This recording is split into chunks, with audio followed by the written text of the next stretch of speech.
In the name of the Creator, the Redeemer, the Sustainer. Amen.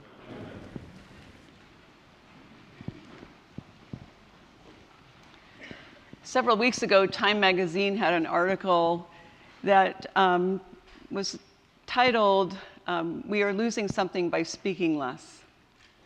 And it was a research study that happened from 2005 to 2014, which is a little time ago, but I thought it was really interesting because you've got to ratchet that study up, because it basically says that people are speaking 330 words less a day. Over a year, that's something like 17,000 words. And so if you multiply that globally, that's huge. So what are we doing instead? Well, we're texting, and guilty as charged, we're using emojis, especially blue butterflies. We are scrolling. We're at the doctor's office, God forbid we talk to the person next to us, but we're scrolling through our email and Instagram. And basically what this is doing is depersonalizing society, which we all know is sort of happening. Our kids are in trouble, our teens are more and more on the internet, they're on their phones. You go out to dinner and you'll see families, all of them on their phone with blue faces. And it's getting to the point where now it's just like unusual if you don't see that.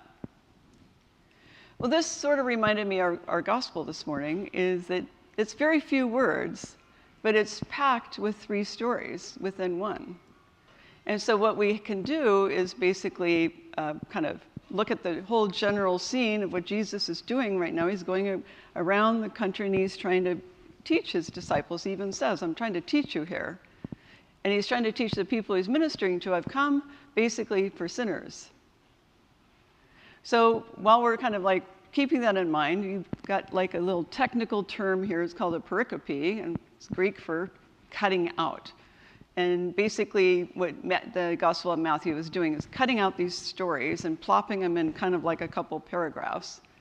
But it's packed with punch, right? Because it's basically on connection, and it's really in-person stuff. And I can't imagine Jesus having an iPhone going, "Hey, lady, you're made whole now. Let me text that to you." Wouldn't happen.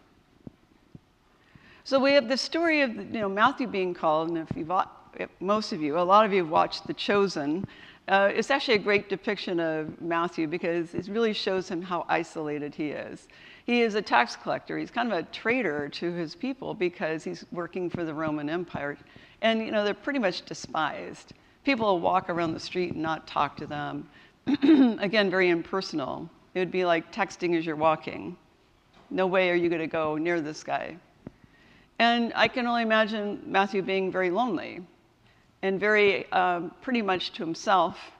The kind of the sweet depiction of him in The Chosen, which is like the rage right now, he's kind of on the spectrum too, a little autistic, so it adds to the flavor of everything. But he definitely has, a home, and he's got a little community, and basically it's probably other tax collectors. And so Jesus goes and has dinner with them. Now, that has to be a scene in itself. You've got to kind of amplify this now because, he's having dinner and usually kind of open windows, and then all the people get upset because he's having dinner with, basically the despised. And oh my God, what if he laughed, had a joke or two? And this is not acceptable. It's just, basically you can't do that. And so basically the authorities are going, why is your leader doing that? Notice the disciples don't have much to say. But in the midst of this, a leader in the community comes and says that his daughter is dying. He also is in kind of denial because basically the daughter has died. Now, this is a prominent person in society. It'd be like if our mayor came in here and said, "Cindy, you got to come right now." I think it's curious that when there's trouble, who do you reach for? You reach for the church. Don't wait that long, people. So Jesus drops everything. He's going to go to this house. And of course, in the meantime, this woman with the issue of blood. Now, story has it that this young girl that's dying or dead is 12 years old. and the woman with the issue of blood, 12 years suffering.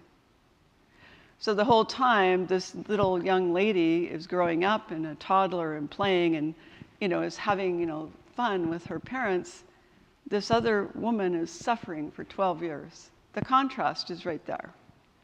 The metaphor for us today is right there. The joy and the suffering. The human condition. We have our moments and then everything in between. So Jesus is rushing off, and of course, this woman, her faith, she woke up that morning and said, that rabbi is going to be in my town. And if I could just touch the hem of his garment. The faith that someone has to know that she could be made well. She wanted that direct connection. Not, I'm going to text you and be at the corner of such and such for coffee at Starbucks.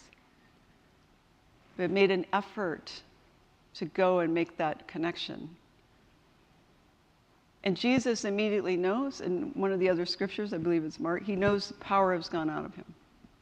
And he stops to identify the person that's touched him. Now, the leader that the child is dying, could you imagine? Boom. The rage that probably happened. Why are you stopping? My daughter needs you.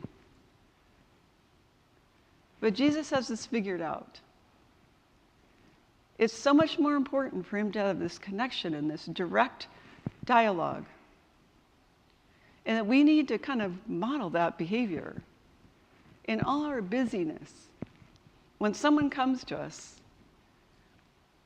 take that moment for connection. So Jesus goes on to she's healed, he goes on to the house, and the woman, the child, is obviously dead, they're grieving. But he basically tells everyone, go out, I'm going to, do my thing here. And raises her from the dead. One woman healed, one child raised, one tax collector accepted. This can happen to us too today, people, when we show up. When we put our screens down, when we stop and just listen to people. Throughout your week, think about the times that you just automatically go look down or try to figure out something else to do instead of making the connection, the physical contact. We have so many opportunities. And just to show you this week, I tried it. I'm like, okay, I'm going to go everywhere and I'm going to talk to people. Well, first of all, when you're wearing a collar, it doesn't always work so well because people are afraid of you. Don't go to a hospital and expect real friendliness because you're kind of like the Slim Reaper. You're going to be really the Slim Reaper when you go. They think, oh my God, I'm dying. So you basically, go around this. I get away with a little better than Adam. We walked into a Verizon store trying to get him an American phone number. And I didn't realize it, he didn't realize it, but the guy behind the counter was rather stunned.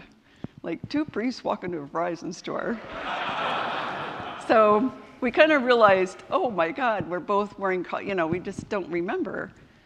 And so big smile, I thought, okay, big smile, and I started talking, we need your help. We need to get this, phone number figured out. And within about 15, 20 minutes, he had us figured out. Then the opportunity came.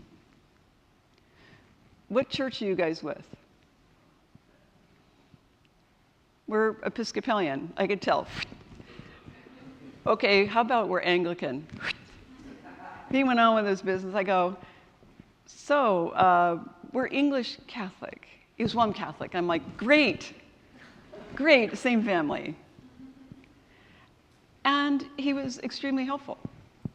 To the point where we showed up the next morning, because Adam was having trouble with his phone, and he goes, what's your password? Blah, blah, blah. And he remembers, almost, his password. Connection. Dialogue. Make an effort to connect. Our world today needs you so badly. Make the phone call if you can't connect physically. Try to, ignore the noise. Because I'll tell you what happens when we don't connect. And we have 330 words less a day. That blank space is turning into judgment and obsessive thinking too much. Of filling in blanks we shouldn't. What we should be doing is connecting and talking and really affirming each other. Talking about Jesus. Talking about our church. People need you. And we need each other. Amen.